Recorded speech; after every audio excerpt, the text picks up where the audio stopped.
السلام عليكم ورحمة الله. الوليد السيري أحييكم. زيارة الشيخ موزة للسودان صارت ضجة كده يعني. في نطاق السودان الناس تناقشت نقاشات مختلفة في سبب زيارتها وإنها مشت وين وكذا يعني حاجات كلها كانت عندها علاقة بالواقع يعني بالزيارة. لكن طبعا المصريين لازم يدخلوا طبعا خشمهم في القصة. فشايف في إعلامي مصري مندهش جدا من إنه الشيخ موزة قال تمشي إهرامات السودان اللي هي في نظره عبارة عن مكعبات جبنة. والمصريين طبعا دايما بيقارنوا بين السودان ده طبعا لازم يدخلوا في أي حاجة ويقللوا من شانه. الزول اللي قال الكلام ده طبعا زول جاهل يعني ما يفهم في التاريخ وما عارف إنه إهراماتنا إذا هو 7000 سنة حقتنا 10000 سنة. والكلام ده الظاهر ما عارفه ما سمع بلا إنه زول جاهل ككل الشعب المصري أنا و99% منهم.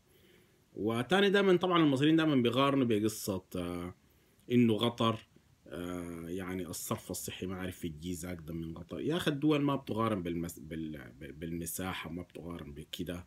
الدنمارك مساحتها 43 ألف كيلومتر، واحدة من أكثر الدول الرفاهية في العالم. كويس. ومصر دي عفى عنها الزمن يعني الإعلام الزمان الكذب بتاعكم ده انتهى. بقى في إعلام يجي من خارج الحدود يعني أنا داير أشوف قناة الجزيرة في دقيقة أشوف أخبار العالم. ما بشوف القناة المصرية عشان أعرف إنه محافظ الدقهلية مشى واحد من كوم شنو كفر شنو ما عارف زلط شنو. قطر منظمة كأس العالم 2022. قطر بقت قوة إقليمية كبيرة. سياستها يعني معروفة في العالم. اسمها معروف في العالم.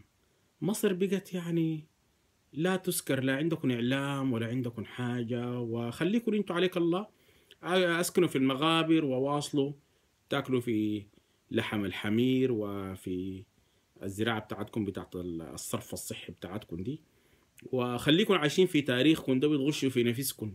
ده الحاصل انتوا عايشين في وهم لكم العلم انكم دولة عظمى وانتوا nothing ولا اي حاجة.